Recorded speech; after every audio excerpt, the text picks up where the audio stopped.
Students and welcome to our YouTube channel.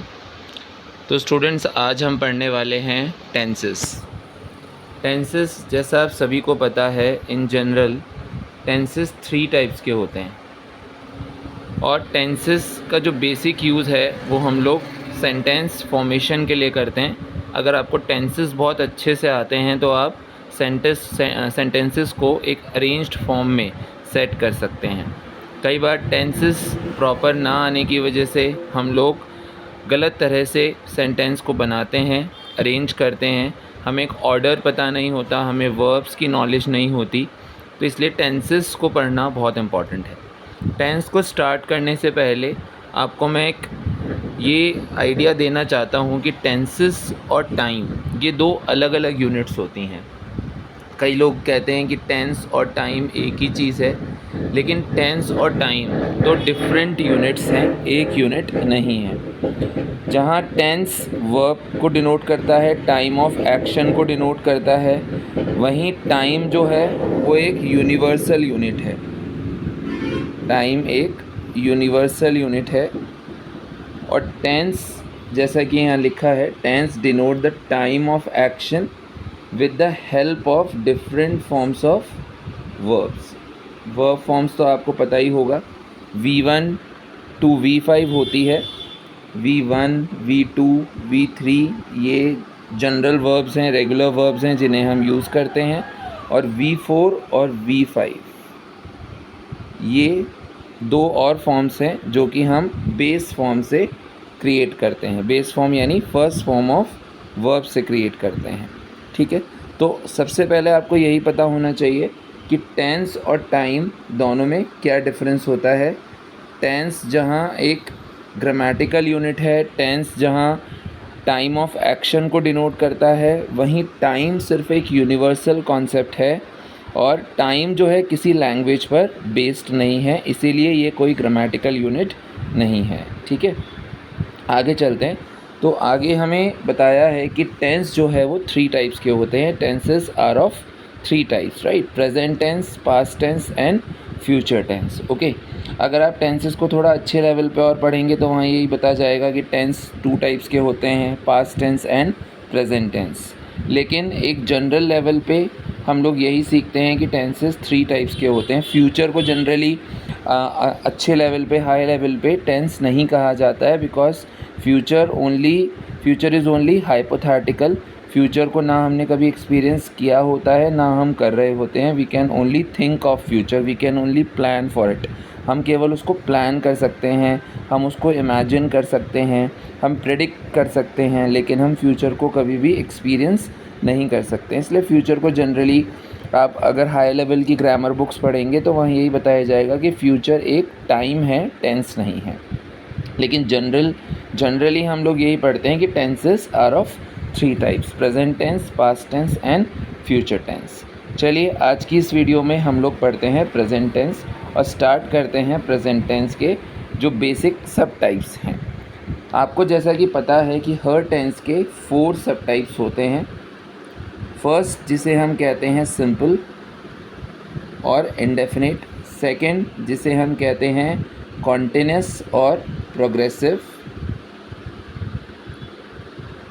और third, जिसे हम कहते हैं परफेक्ट। और फोर्थ, जिसे हम कहते हैं परफेक्ट कॉन्टिन्यूअस या परफेक्ट प्रोग्रेसिव। ठीक है, तो बेसिकली जो टेंसेस हैं, हर टेंस का आपको 4 सब टाइप्स देखने को मिलता है। Simple, continuous, perfect continuous. Simple को हम इंडेफिनिट भी कहते हैं, इसीलिए प्रेजेंट टेंस की जो फर्स्ट सब टाइप है वो है सिंपल प्रेजेंट, जिसे आप प्रेजेंट इंडेफिनिट भी कह सकते हैं। याद रखिएगा, इंडेफिनिट प्रेजेंट कभी नहीं कहा जाता, हमेशा प्रेजेंट इंडेफिनिट ही कहा जाएगा, पास्ट इंडेफिनिट ही कहा जाएगा और फ्यूचर इंडेफिनिट ही कहा जाएगा। और सिंपल प्रेजेंट, सिंपल पास्ट और सिंपल फ्यूचर कहा जाएगा, राइट? कभी कभी बोलने का, नाम लेने का भी बहुत फ़र्क पड़ता है। हम गलत तरीके से ग्रामर में किसी भी एलिमेंट को ना बोल सकते हैं ना लिख सकते हैं। तो सिंपल प्रेजेंट टेंस जो है, बेसिकली उसके अंदर हम लोग किस वर्ब को यूज़ करते हैं, सबसे पहले ये जानना बहुत ज़रूरी है आपके लिए। देखिए, सिंपल टेंस कोई सा भी हो, उसमें हम बेसिकली V1 यानी बेस फॉर्म को यूज़ करते हैं। आप सिंपल प्रेजेंट टेंस यूज़ कर रहे हैं तो आप V1 यूज़ कर रहे हैं, आप सिंपल पास्ट टेंस यूज़ कर रहे हैं तो वहाँ V2 असर्टिव सेंटेंस में यूज़ होता है। और जब आप नेगेटिव और इंटेरोगेटिव बनाते हैं तो डिड जो आपकी हेल्पिंग वर्ब है उसके साथ में हम V1 को ही यूज़ करते हैं। और वैसे ही जब आप फ्यूचर में जाएंगे तो फ्यूचर के अंदर भी आप विल और शैल के साथ V1 फॉर्म को ही यूज़ करेंगे। तो V1 फॉर्म जो है वो कुछ चेंजेस के साथ तीनों ही सिंपल टेंसेस में यूज़ होता है, राइट। मैंने जैसे कि कहा कुछ चेंजेस के साथ, क्योंकि पास्ट टेंस में V2 का यूज़ भी होता है जब हम असर्टिव सेंटेंस बनाते हैं। तो आज हम प्रेजेंट टेंस पढ़ने वाले हैं। प्रेजेंट टेंस के ऑल 4 सब टाइप्स को पढ़ेंगे और हर टेंस में असर्टिव, नेगेटिव और इंटेरोगेटिव सेंटेंस को हम कैसे बना सकते हैं आज हम वो सीखेंगे। तो चलिए स्टार्ट करते हैं हम सबसे पहले सिंपल प्रेजेंट टेंस से।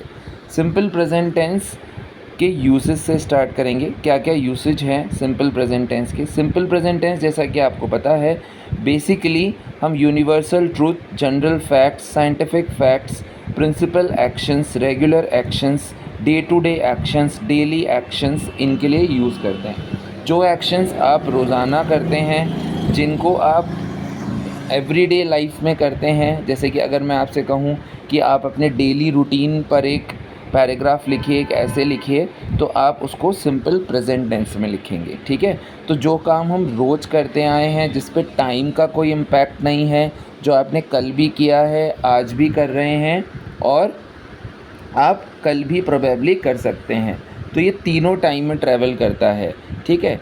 तो जो एक्शन आपने कल भी किया है, आज भी कर रहे हैं, आज भी आपने किया है और कल भी आप प्रोबेबली करेंगे, वो आपका सिंपल प्रेजेंट टेंस है। जैसे कि यहाँ डेफिनेशन में भी लिखा हुआ है, it is used to denote scientific facts, universal truth, work done on daily basis, right.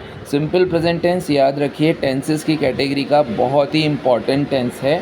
और साथ ही साथ आपको मैं ये भी बता दूं सिंपल प्रेजेंट टेंस के कुछ ऐसे यूसेज हैं जिन्हें हम कई बार डिस्कस नहीं करते हैं, पढ़ते नहीं हैं। जैसे कि ये तो एक बेसिक यूज़ है जो कि आपको यहाँ बताया गया है कि यूनिवर्सल ट्रूथ, फैक्ट्स और डेली बेसिस के जो एक्शंस हैं उनके लिए सिंपल प्रेजेंट का यूज़ होता है। लेकिन ये भी मैं आपको बता दूं कि न्यूज़पेपर जब आप पढ़ते हैं, इंग्लिश न्यूज़पेपर्स, तो इंग्लिश न्यूज़पेपर्स की जो हेडलाइंस होती हैं वो हेडलाइंस भी आप कभी गौर करिएगा, वो भी सिंपल प्रेजेंट टेंस में ही लिखी जाती हैं। जब आप मैच देख रहे होते हैं, लाइव कमेंट्रीज़ चल रही होती हैं, तो वो लाइव कमेंट्रीज़ जो हैं वो भी सिंपल प्रेजेंट टेंस में ही बोली जाती है। जैसे बोला गया Rohit Sharma hits a century, जबकि उसने तो सेंचुरी हिट कर दी है, लेकिन वो बोलते हैं Rohit Sharma hits a century. या न्यूज़पेपर की जब आप हेडलाइन में अगले दिन पढ़ेंगे तो एक्शन तो पास्ट हो चुका है, लेकिन ये जनरल यूज़ है, ग्रामेटिकल यूज़ है कि आप जो भी आपकी न्यूज़पेपर हेडलाइंस हैं या फिर जो आपकी लाइव मैच की कमेंट्रीज़ हैं उनको आप हमेशा सिंपल प्रेजेंट टेंस में ही रिप्रेजेंट करते हैं, लिखते हैं, ठीक है। साथ ही साथ आपने कभी भी देखा होगा कि जैसे कि आप कभी रेलवे स्टेशन गए हैं और वहाँ पर जो टाइम टेबल्स बने हैं, टाइम टेबल्स, शेड्यूल्स, जैसे कि मान लीजिए शताब्दी एक्सप्रेस प्लेटफॉर्म नंबर 4 पर रोज़ आती है, तो वो उसका एक टाइम टेबल है। तो क्या लिखा जाएगा, Shatabdi express arrives eight platform number 4, right. तो उसका टाइम टेबल है कि शताब्दी एक्सप्रेस प्लेटफॉर्म नंबर 4 पर आती है, उसका टाइम भी वहाँ पर डिनोट किया जाएगा। Shatabdi express arrives on platform number 4 at 5 PM, ठीक है। वैसे ही आपका स्कूल का कोई भी टाइम टेबल या आपके ऑफिस का कोई भी टाइम टेबल होगा तो वैसे ही होगा, my school starts at 9 AM, our office starts at 9 AM, right. तो जो भी टाइम टेबल्स होते हैं, स्केड्यूल्स होते हैं जिन्हें हम डेली फॉलो करते हैं, वो भी सिंपल प्रेजेंट टेंस में ही बनता है, ठीक है। तो देखिए टेंस में दो चीज़ें बहुत इंपॉर्टेंट होती हैं, यूसेज और दूसरे होते हैं एडवर्ब्स, राइट। आप जब भी कोई टेंस पढ़ रहे हैं उनके एडवर्ब्स को भी आप ज़रूर पढ़ें, क्योंकि जब आप ग्रामेटिकली कोई भी एक्सरसाइज सॉल्व कर रहे होते हैं टेंस की, तो एडवर्ब्स बहुत इंपॉर्टेंट होते हैं। Adverb of time, adverb of place, ये बहुत इंपॉर्टेंट होता है। एडवर्ब ऑफ डिस्टेंस, ये सब आपको पता होना चाहिए, ठीक है। जैसे सिंपल प्रेजेंट के जनरल एडवर्ब्स की अगर मैं बात करूँ तो जैसे कि आप कभी सेंटेंस पढ़ रहे हैं तो आपको ऐसे एडवर्ब्स मिल सकते हैं, generally, rarely, often, seldom, eventually, right, hardly, never, ever, everyday, इस तरह के एडवर्ब्स आपको देखने को मिल सकते हैं। ये आप अपने नोट्स में ज़रूर नोट डाउन कर लीजिए, ठीक है। ये एडवर्ब्स बहुत इंपॉर्टेंट हैं। आप 2 मिनट वीडियो को पॉज करके एडवर्ब्स को सुनकर अच्छे से लिख लीजिएगा।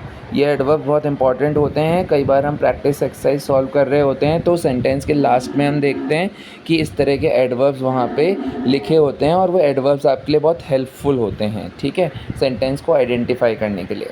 चलिए अब हम आते हैं सेंटेंस फॉर्मेशन की तरफ कि हम सेंटेंस को कैसे फॉर्म कर सकते हैं। तो आइए देखिए, जैसे मैंने आपको बोला हर सिंपल टेंस के अंदर V1 एक कॉमन फॉर्म ऑफ वर्ब है। तो आप यहाँ पर भी देख रहे हैं कि जब हम असर्टिव सेंटेंस बना रहे हैं तो V1 का यूज़ किया गया है। जब आप असर्टिव या नेगेटिव सेंटेंस बनाते हैं तो एक सिंपल स्ट्रक्चर सबसे पहले आपको आना चाहिए, कौन सा, SVO, ठीक है। SVO का मीन्स है सब्जेक्ट, वर्ब एंड ऑब्जेक्ट, ठीक है। What is subject? सब्जेक्ट वो है जो वर्ब को डिनोट कर रहा है कि एक्शन किसने किया है, हु डज़ द एक्शन। यानी सब्जेक्ट किसके बारे में बताता है? सब्जेक्ट डूअर के बारे में बताता है कि आपका एक्शन किसने किया है। और object is that receives this action. Verb एक एक्शन है और उस एक्शन को किस पर किया गया है वो आपका ऑब्जेक्ट है। तो आपको असर्टिव सेंटेंस बनाने के लिए ये बेसिक 3 एलिमेंट्स की बहुत ज़रूरत है। सबसे पहले सब्जेक्ट, फिर वर्ब और फिर ऑब्जेक्ट। इसके बाद में देखिए बहुत सारी चीज़ें आ जाती हैं। कभी कभी ऑब्जेक्ट भी 2 हो जाते हैं, डायरेक्ट ऑब्जेक्ट, इनडायरेक्ट ऑब्जेक्ट। कभी कभी कॉम्प्लीमेंट भी आ जाता है ऑब्जेक्ट की जगह या ऑब्जेक्ट के साथ में। कभी कभी एडवर्ब भी आ जाता है। तो वो एडिशनल एलिमेंट्स हैं, वो एड-ऑन्स हैं। लेकिन सबसे बेसिक जो है असर्टिव सेंटेंस बनाने के लिए वो है ये 3 एलिमेंट्स, सब्जेक्ट, वर्ब और ऑब्जेक्ट, राइट। तो जब आप, और बेसिकली टेंस जब आप पढ़ रहे हैं तो मैंने आपको जैसा बोला वर्ब की नॉलेज होना बहुत इंपॉर्टेंट है। तो आप यहाँ देखिए सिंपल प्रेजेंट टेंस में V1 को यूज़ किया जा रहा है। लेकिन आप एक चीज़ और देख रहे हैं, S और ES। तो स्टूडेंट्स S और ES का यूज़ क्या होता है? देखिए जैसे कि आपने सब्जेक्ट वर्ब एग्रीमेंट अगर कभी पढ़ा होगा कि singular subject agrees with singular verb and plural subject agrees with plural verb. तो अगर सब्जेक्ट आपका सिंगुलर है, सिंगुलर सब्जेक्ट्स कौन से होते हैं स्टूडेंट्स? सिंगुलर सब्जेक्ट्स जैसे कि आपने देखा होगा ही होता है, शी होता है, इट होता है, राइट, ये आपके सिंगुलर सब्जेक्ट्स होते हैं, ठीक है। वैसे तो देखिए आई को भी हम सिंगुलर सब्जेक्ट ही डिनोट करते हैं, हमेशा हम आई को सिंगुलर सब्जेक्ट लेके चलते हैं। लेकिन ग्रामेटिकली इसके यूसेज अलग अलग होते हैं। जब हम प्रेजेंट टेंस पढ़ रहे होते हैं तो आई जो है वो प्लूरल वर्ब्स के साथ भी एग्री करता है। जैसे कि आपने देखा है आई हैव, तो have is a plural verb. तो यहाँ पर आई भी एक प्लूरल सब्जेक्ट की तरह ही काम करता है। तो ये आई ही एक ऐसा सब्जेक्ट है जिसमें चेंजेस हैं और ये एक्सेप्शनल है। तो इसलिए आपको इसका रूल अच्छे से पता होना चाहिए कि जनरल फॉर्म में, तो general day to day communication में तो हम यही कहते हैं कि आई एक सिंगुलर सब्जेक्ट है। लेकिन आपको ये पता होना चाहिए ग्रामेटिकली कि आई टेंसेस में, प्रेजेंट टेंस में हम प्लूरल वर्ब के साथ भी यूज़ करते हैं और पास्ट टेंस में हम सिंगुलर वर्ब के साथ भी यूज़ करते हैं। जैसे आई वॉज यूज़ करते हैं पास्ट टेंस में, तो was is a singular verb. तो यहाँ आई एक सिंगुलर सब्जेक्ट की तरह काम कर रहा होता है, ठीक है। तो ये जानना आपको बहुत ज़रूरी है। तो ये जो एस और ई एस का रूल है स्टूडेंट्स, ये आपको पता होना चाहिए। जब आप सिंपल प्रेजेंट टेंस बना रहे हैं और आपके सब्जेक्ट्स हैं ही, शी, इट, या फिर कोई भी सिंगुलर नाउन है, सिंगुलर नाउन है, तो सिंगुलर नाउन में आपको कौन सी वर्ब एग्री करनी है उसके साथ में? V1 विथ S और ES, राइट। जैसे कि हम एक सेंटेंस लेते हैं, she writes a letter, right. तो यहाँ देखिए शी क्या है? शी एक सिंगुलर सब्जेक्ट है, जैसा कि मैंने अभी आपको बताया। He, she, it and singular noun, these are singular subjects. तो अगर शी सिंगुलर सब्जेक्ट है तो हम राइट नहीं लिखेंगे, हम राइट्स लिखेंगे, उसमें एस ऐड करेंगे, ठीक है। एक चीज़ और बता देता हूँ मैं आपको, एस और ई एस 2 ऑप्शन है आपके पास में। ई एस को हम कहाँ कहाँ लगाते हैं, ठीक है। तो ई एस को जहाँ वहाँ लगाते हैं when verb ends with O X Z, S, S S, SH and CH। जब आपकी वर्ब इन लेटर्स के साथ एंड करती है तो आप ES लगाते हैं, S नहीं लगाते हैं। जैसा कि आपने राइट में देखा तो राइट का स्पेलिंग होता है WRITE। इनमें से कोई सा भी लेटर राइट के एंड में नहीं आ रहा है, इसलिए हमने ES नहीं लगाया है, हमने S लगाया है उसमें। She writes a letter, so she is the subject, writes is a verb and letter is an object of the sentence. This is object, this is verb and this is your subject. I hope you have understood it. वहीं अगर subject आपका plural हो, suppose मैं यहाँ you ले लेता हूँ, तो यू के साथ I can not write writes, I have to write only write, क्योंकि यू है प्लूरल सब्जेक्ट। प्लूरल सब्जेक्ट्स में जैसे मैंने आपको आई का रूल बता दिया है, प्रेजेंट टेंस में I agrees with plural verb, right. तो आई के साथ भी आप राइट लिखेंगे, राइट्स नहीं लिखेंगे, ये याद रखना है आपको, ठीक है। वैसे ही यू भी प्लूरल सब्जेक्ट है, दे भी प्लूरल सब्जेक्ट है, वी भी प्लूरल सब्जेक्ट है, और कोई भी प्लूरल नाउन जैसे राम एंड श्याम राइट आएगा, ना कि राम एंड श्याम राइट्स आएगा। वहीं सिर्फ अगर राम होगा तो राम राइट्स आएगा। Okay, I hope you have understood this. चलिए, ये बात हो गई असर्टिव की। आगे मूव ऑन करते हैं। तो आगे हमारे सामने है नेगेटिव सेंटेंस। नेगेटिव कैसे बनाएंगे? अब देखिए, नेगेटिव के लिए चाहिए होती है हेल्पिंग वर्ब्स, ठीक है। तो नेगेटिव में जो आपके पास हेल्पिंग वर्ब चाहिए होती हैं वो दो हेल्पिंग वर्ब्स हम यहाँ लेते हैं। ये है डज़ नॉट, आपको यहाँ दिया हुआ है। एक और इसमें वर्ब आती है डू, राइट। दो हेल्पिंग वर्ब्स लेते हैं, डू और डज़। जैसे मैंने आपको बताया कि SES किसके साथ लगता है? सिंगुलर के साथ। तो इसमें भी बहुत सिंपल रूल है, डज़। देखिए, डज़ किसके साथ एंड हो रहा है? ES के साथ, यानी ये सिंगुलर है। Do is plural, does is singular. तो डू का यूज़ आप किसके साथ करेंगे, ये आपको सोचना है। डू का यूज़ हम करेंगे प्लूरल सब्जेक्ट के साथ, क्योंकि do is not ending with S और ES, वहीं डज़ एंड्स विद ES, इसलिए डज़ सिंगुलर है और डू प्लूरल है। तो डू का यूज़ आप करेंगे प्लूरल सब्जेक्ट के साथ में और डज़ का यूज़ आप करेंगे सिंगुलर सब्जेक्ट के साथ में। नेगेटिव में not is always added just after the helping verb, right. तो नॉट की एक पोजीशन है, नॉट को आपको हेल्पिंग वर्ब के बाद में रखना है, before your main verb, before your main verb, ठीक है। तो जो आपकी मेन वर्ब है उससे पहले आपको क्या करना है? नॉट का यूज़ करना है, ठीक है। अब यहाँ पर स्टूडेंट्स देखिए, subject plus does not plus V1 plus S और ES यहाँ लिखा है। तो बताइए, ये मैंने आपके सामने जो लिखा है ये SES, क्या ये राइट है या रॉन्ग है? तो स्टूडेंट्स, कभी भी आप जब इसको लिखेंगे तो ये याद रखना है कि जब डज़ नॉट लग गया है तो आपको S और ES लगाने की ज़रूरत नहीं है, ना ही नेगेटिव में और ना ही इंटेरोगेटिव में। तो ये जो आपके सामने लिखा गया है ये इसलिए लिखा गया है आपको बताने के लिए कि कई बार हम क्या मिस्टेक्स करते हैं। कई बार हम डज़ लगाने के बाद भी SES लगा देते हैं। तो आपको डज़ जब भी आप लगा रहे हैं या डू जब भी लगा रहे हैं, तो डू लगा रहे हैं तब तो SES लगाने की ज़रूरत ही नहीं, क्योंकि डू तो प्लूरल है, राइट। डज़ जब लगा रहे हैं तो आपको SES लगाने की ज़रूरत नहीं है। एग्जाम्पल में आप देखिए, जैसे हमने यहाँ लिखा है शी डज़ नॉट, तो डज़ नॉट जैसे ही लग गया है तो आपको राइट्स लिखने की अब ज़रूरत नहीं है।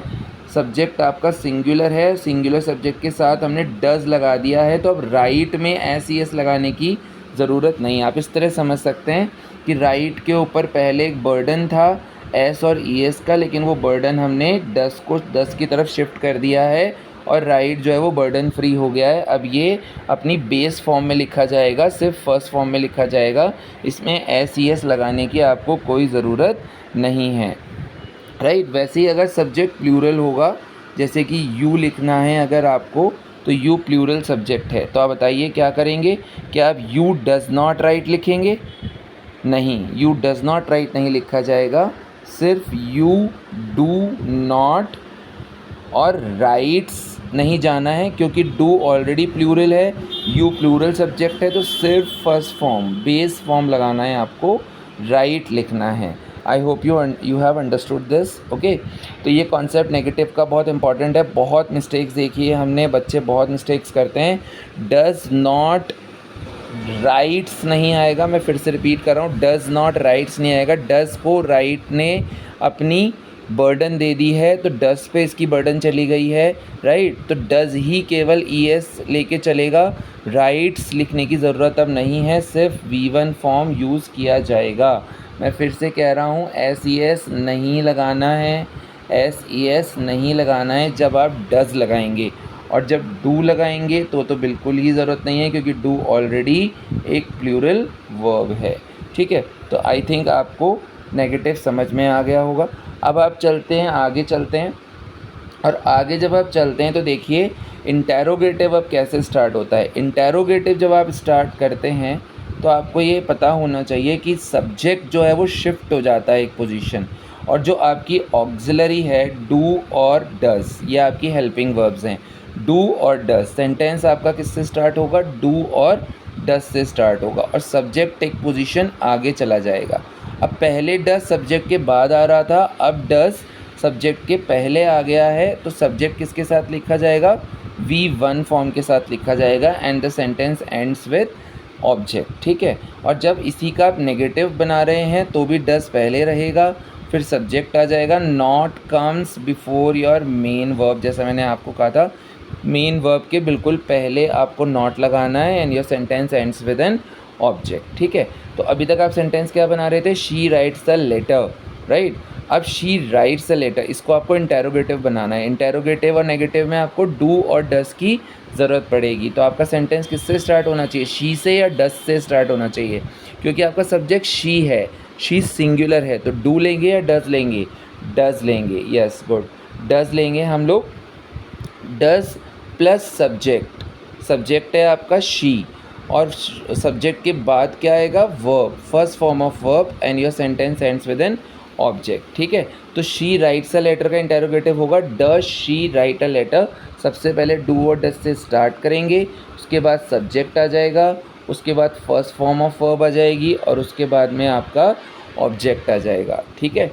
इसके बाद जब आप नेगेटिव बनाएंगे, जैसे मैंने आपको बोला नेगेटिव में not comes before your main verb, first form of verb के पहले नॉट लगाना है। तो डज से स्टार्ट करेंगे, सब्जेक्ट आएगा, not comes before V1, then object, फिर उसके बाद में ऑब्जेक्ट आएगा। तो ये सेंटेंस बन जाएगा does she not write a letter, ये आपका सेंटेंस बन जाएगा। क्लियर, ठीक है। I hope you have understood all the structures of simple present tense, ठीक है। तो आप इसकी आज प्रैक्टिस करिएगा। मैंने इसके यूसेज भी आपको बता दी हैं, क्या क्या इसके यूसेज हैं। इनके यूसेज को और एडवर्ब्स को आपको बहुत अच्छे से याद रखना है, अपने नोट्स में आप बहुत अच्छे से लिख लीजिए, और ये स्ट्रक्चर्स आप बिल्कुल फॉलो करिए, याद रखिएगा मैंने इसमें क्या क्या चीज़ें एक्सेप्शन बताई हैं। वापस से मैं एक बार ब्रीफ कर देता हूँ। डज़ और डू जब लग जाएगा, SES का यूज़ नहीं होगा, SES का यूज़ नहीं होगा। मैं बार बार कह रहा हूँ, बच्चे बहुत गलती करते हैं। सिंपली आपको सब्जेक्ट डू और does not plus V1 plus object लगाना है। इंटेरोगेटिव में डू और does plus subject plus V1 plus object लगाना है। यही इसका बेसिक स्ट्रक्चर है जिसको आपको फॉलो करना है। Not comes before your main verb, first form of verb. V1 इसकी कॉमन वर्ब है, सिंगुलर सब्जेक्ट के साथ V1 में SES लगाना है। असर्टिव सेंटेंस में नेगेटिव और इंटेरोगेटिव में ऑलरेडी डज़ आ जाता है, तो आपको SES की ज़रूरत नहीं होती है। I hope you have understood this concept very well of simple present tense. So students, just go through the practice exercise of simple present tense, and if you find any difficulty in solving out your sentences, then put your queries in comment box, and we are always there for you to support you and help you out in your doubts. Okay, so that is it for today's video. In the next video we will come with the new tense, that is the second sub part of present tense, present continuous. Okay, so till then, have a nice time, keep reading, keep learning. Thank you so much.